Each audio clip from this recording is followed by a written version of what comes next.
JDU के पूर्व अध्यक्ष शरद यादव का 75 साल की उम्र में निधन हो गया। गुरुग्राम के फोर्टिस अस्पताल में उन्होंने आखिरी सांसें ली। उनकी बेटी ने ट्विटर के जरिए इस बात की जानकारी दी। शरद यादव 1986 में लोकदल के राज्यसभा सदस्य बने, लेकिन उनके जीवन में लगातार उतार चढ़ाव लगा रहा।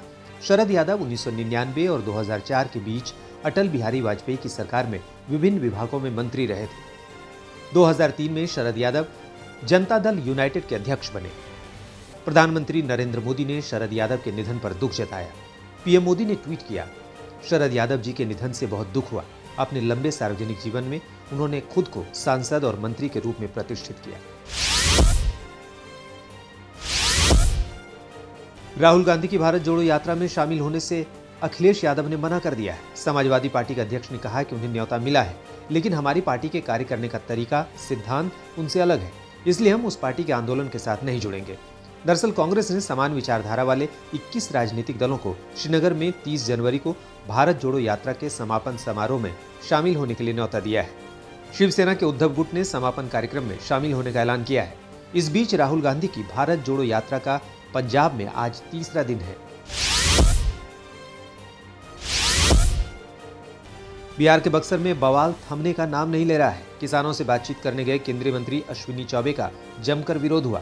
उनके काफिले पर पथराव किया गया, उनके खिलाफ नारेबाजी की गई। दरअसल अश्विनी चौबे किसानों के महापंचायत में शामिल होने के लिए बक्सर पहुंचे थे। उन्होंने करीब 10 मिनट भाषण दिया, लेकिन इसके बाद किसान उग्र हो गए। इस बीच बक्सर में चौसा के थर्मल पावर प्लांट में तोड़फोड़ और आगजनी को लेकर जमकर सियासत हो रही है। पक्ष और विपक्ष एक दूसरे पर आरोप लगा रहा है। बीजेपी के कई नेता पीड़ित किसानों से मिलने बक्सर पहुंच चुके हैं।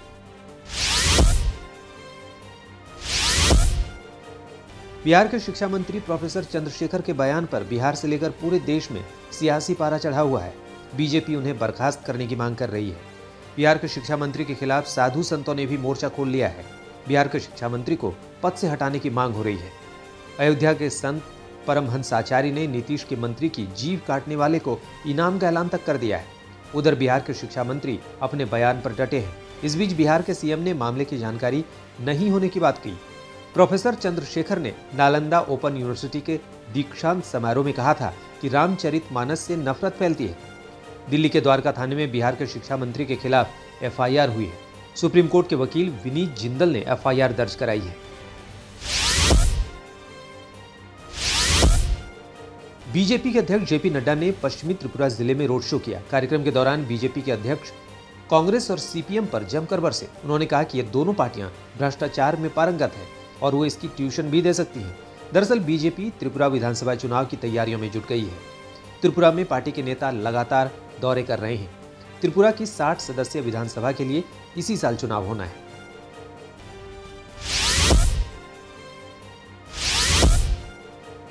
दिल्ली के सूचना एवं प्रचार निदेशालय यानी डीआईपी ने आम आदमी पार्टी से करीब 163 करोड़ रुपए की वसूली का नोटिस जारी किया है।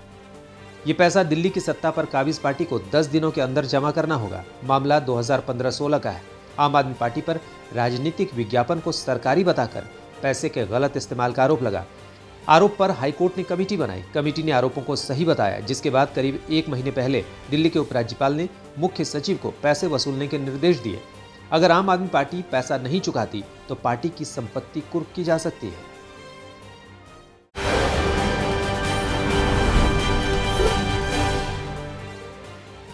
बांदा में एक शख्स ने खुद को आग के हवाले करके खुदकुशी करने की कोशिश की। युवक बुरी तरह से झुलस गया।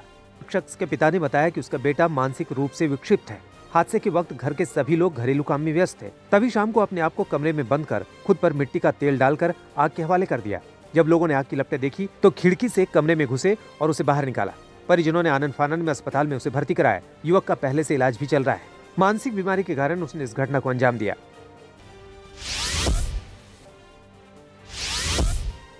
हमीरपुर में एक दिल दहला देने वाला मामला सामने आया है। एक घर में आग लगने से 3 लोगों की मौत हो गई। इसमें महिला समेत 2 बच्चियों की जलकर मौत हो गई। सूचना मिलते ही पुलिस महकमे के आला अधिकारी मौके पर पहुंच गए। हादसे के पीछे की वजह शॉर्ट सर्किट मानी जा रही है। दरअसल हादसा रात लगभग 3:30 बजे का है। आग लगी तो पूरे इलाके में अफरा तफरी मच गई। स्थानीय लोगों ने इसकी सूचना पुलिस सहित फायर ब्रिगेड को दी, लेकिन जब तक फायर ब्रिगेड ने आग पर काबू पाया तब तक घर में सो रही महिला और 2 मासूम बेटियों की मौत हो चुकी थी।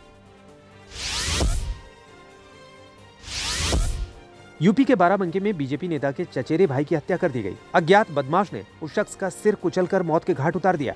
मौके पर पुलिस पहुंचकर जांच पड़ताल में जुट गई। मृतक घर से पैसे लेकर निकला था। उसके बाद से उसका कुछ पता नहीं चला। पुलिस को परिजनों ने बताया ये किसी तांत्रिक के चक्कर में पड़ गया था और जंगल में खजाना ढूंढने लगा था। जब देर शाम तक मृतक घर नहीं पहुंचा तो परिजनों ने पुलिस को मामले की सूचना दी।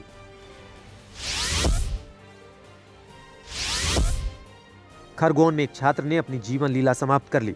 छात्र का शव घर में पंखे से झूलता मिला। शव को फंदे से लटका देख साथ रह रहे भाई बहन ने परिजनों और पुलिस को सूचना दी। पुलिस मौके पर पहुंची और फांसी के फंदे पर मिले छात्र की शिनाख्त की।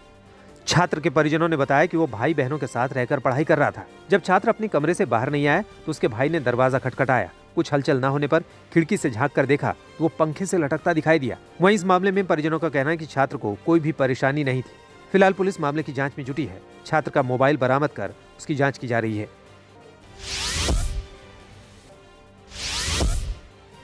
भागलपुर में 30 साल की विवाहिता के साथ सामूहिक दुष्कर्म का मामला सामने आया है।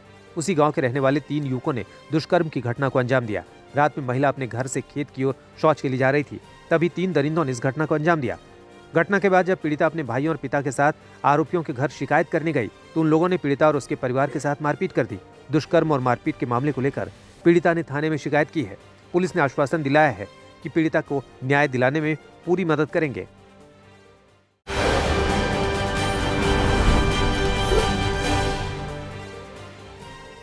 केदारनाथ धाम में रुक रुक कर लगातार बर्फबारी जारी है। धाम में 1.5 से 2 फीट तक बर्फ जम चुकी है। लगातार हो रही बर्फबारी के कारण धाम में चल रहे सभी प्रकार के पुनर्निर्माण कार्य ठप पड़ गए हैं और धाम में रह रहे मजदूर वापस लौटने लग गए हैं। केदारपुरी बर्फबारी के बाद चांदी की तरह सफेद चमक रही है। बर्फबारी के बाद ठंड बढ़ने के कारण निचले क्षेत्रों में भी मौसम खराब हो गया है।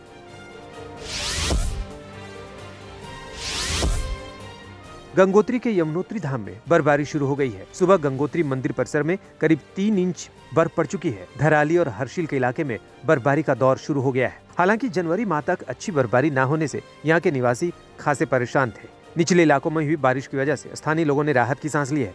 बर्फबारी के बाद ठंड ज्यादा बढ़ने से मौसम खराब हो गया है। सहारनपुर में कोहरे और ठंड ने सब्जी के व्यापार को चौपट कर दिया है। कोहरे और ठंड के चलते सब्जियों के रेट आधे होने के बावजूद सब्जी मंडी नहीं आ रहे ग्राहक। एक और सब्जियों की कीमतों में भारी गिरावट से ग्राहक खुश नजर आ रहे हैं, तो वहीं दुकानदार अपनी लागत भी नहीं निकाल पा रहे हैं। सर्दी में सब्जियों का उत्पादन अच्छा होने के कारण मंडियों में सब्जियों की भरमार है, लेकिन कोहरे और ठंड के चलते सब्जी मंडियों में ग्राहक बहुत कम नजर आ रहे हैं।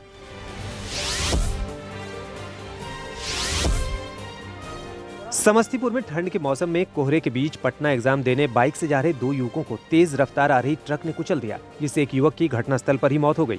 वहीं दूसरा गंभीर रूप से घायल हो गया। घायल युवक को बेहतर इलाज के लिए पटना रेफर कर दिया गया है। पुलिस ने शव को कब्जे में लेकर पोस्टमार्टम कराकर परिजनों को सौंप दिया है। ठंड के मौसम में कोहरे के बीच कल्याणपुर थाना क्षेत्र के अजना गाँव से ये दोनों युवक सुबह 5 बजे पटना एग्जाम देने के लिए बाइक से निकले थे। जब ये दोनों बाइक से हलई थाना क्षेत्र के विक्रमपुर चौक के पास पहुंचे तो सामने से आ रही अनियंत्रित ट्रक ने बाइक को टक्कर मार दी।